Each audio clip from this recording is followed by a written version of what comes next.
Hello everyone, and this is Have Faith, Let It Begin. My name is Angel. I want to start off again by saying thank you to GABBIE Santana for an amazing introduction to our show, Tested. Check out her website, her YouTube channel. It's GABBIE Santana. Don't forget everybody, we are available on all platforms. A lot of people have been emailing me saying, I get you on Facebook, but I don't know how to get you on iTunes or on Podcast Player. It's very simple. It's in the Google Store or your App Store, and you can download us there. And if you have any questions, continue to email me. I will send you the links. I hope everybody enjoyed the extra episode this past Saturday. Yes, I'll be honest, I messed up. It was supposed to be this Monday's episode. But you know what? Hey, God expected us to have that out first and foremost, and out it came. So I'm happy about that. I want to talk to you today about a couple things that have been running through my mind that I thought was just something that we should touch base on. And that is the phrase, be yourself. Over the holiday weekends, you tend to go out and you mingle, you go to parties, and I think that one of my biggest areas of opportunity is I have to learn to adapt a little bit better to different crowds, different surroundings. I think that also applies in our everyday life, especially our work environment. One of the things that I constantly get questioned on is when you're someone like me I'm a very outgoing person. I have a lot of energy, and I tend to be overly happy. But that's just who I am. If I go to a place and I seem a little bit quiet, people think I'm either upset or I'm not having a good time. That's not the case. Sometimes I feel that being a little bit reserved is easier for me to blend in, and then once I feel a little bit comfortable, then I start to come out of my shell. I think a lot of times for some of us, we get so involved in we'll call it a hermit. You're inside of that shell, and you never want to come out. And that's the thing that's so important to come out of. You have to be able to feel comfortable and be yourself. You have to be able to say, you know what, this is me, this is who I am, and I'm proud of myself. When I was in around 2005 or 2006, I was very, very shy, believe it or not, but I was shy in the sense of my faith. I didn't want to accept the fact that my friends weren't always they weren't walking the same path as I was. I didn't have a problem with that. They were great people, and I say past tense because unfortunately we had a falling out, which would be in a later episode about losing friends. Maybe the next day we'll go on that.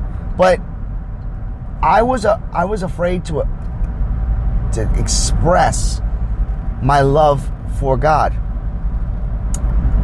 I was afraid to express who I really was, and that held me back. And for 2 years, I didn't allow people to see my entire self. If I had to say from a percentage standpoint, I gave everybody about 75% of me, which, in my opinion, is not good. You want to give at least 100%, at least 95. Sometimes we don't feel 100%, but at least give it 90. Let's just say 90 then. Well, we'll go with 90. And it took a long time. It took for me to adjust and to believe that it's okay to have a relationship with God and relationship with people around you. And you know what? Sometimes they may not have the same faith. They may not have the same walk, but you don't judge them. And you certainly don't try to, and I hate putting it in this terms, but I will, because we do have a lot of listeners that don't walk the same walk that I do, but they listen because they're motivated by our talks. So I'm going to say it this way. You don't try to go out and recruit people, because, you know, that's the thing about faith and religion that a lot of people get mixed up on. And, you know, we're not in the recruiting business. God calls upon all of us to act in His image, to be in His image. He created us in His image. So our actions are what speak louder than words. Our actions are what make people want to eventually walk or follow us and become a part of the faith and the joy that we have for one another. So that's something that I wanted to point out. But back to the fact that you have to learn to be yourself. Do not go into your workforce and allow people to bully you and push you around. You have to prove to people, but you have to prove to yourself that you are more than willing. You are capable. You are self-efficient. You need to be proud of the person that your parents created. Proud of the person that God made you. And that falls on any category you can think of. Whether it's believing that believing in yourself when you look in the mirror and you say, you know what? I like what I see. And a lot of you have expressed to me, Angel, I get up in the morning and I'm just not happy with who I am. Okay. I understand. I do. I really do. My entire life I've always been a little bit heavy. And, thank God for me, I was always healthy. I had a couple surgeries here and there that have come up my way, and a couple little things that, that of course life can throw a curve on. If you hear my signal light, by the way, again, I'm driving to work. You have to believe in yourself. You have to believe that you are a beautiful person. And not because I just say so. People say that, these celebrities, they get on TV and they're saying, you have to be this and that, and it could be a publicity stunt. They have just as many problems as we do. They have the same insecurities that we all do.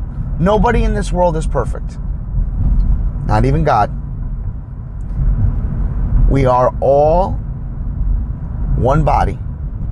We all have to believe in ourselves. Look in the mirror tomorrow when you wake up and ask yourself, what do you see? And look past any insecurity that you've ever had and just say to yourself, I am blessed to be who I am. I am blessed to be on this earth. I'm blessed to breathe the air that I breathe. But I am even more blessed to share the talents and the gifts that God has presented me to others in this world. Remember that each and every day when you go out into the world. Remember that God made you in His image. Remember that God made you so that you can go out and change the world. And that could be one act of kindness. That could be a pay it forward. That could be one good compliment to somebody else. But remember, being yourself is being truthful to the person that you were made to be. So I challenge each and every one of you today, as you step out of your car, to walk into that office, walk into that classroom, walk into that building, and say, this is me. This is who I am. And this is the day that the Lord has made. Let me rejoice and be glad in it, because this is me. Have faith. Let it begin.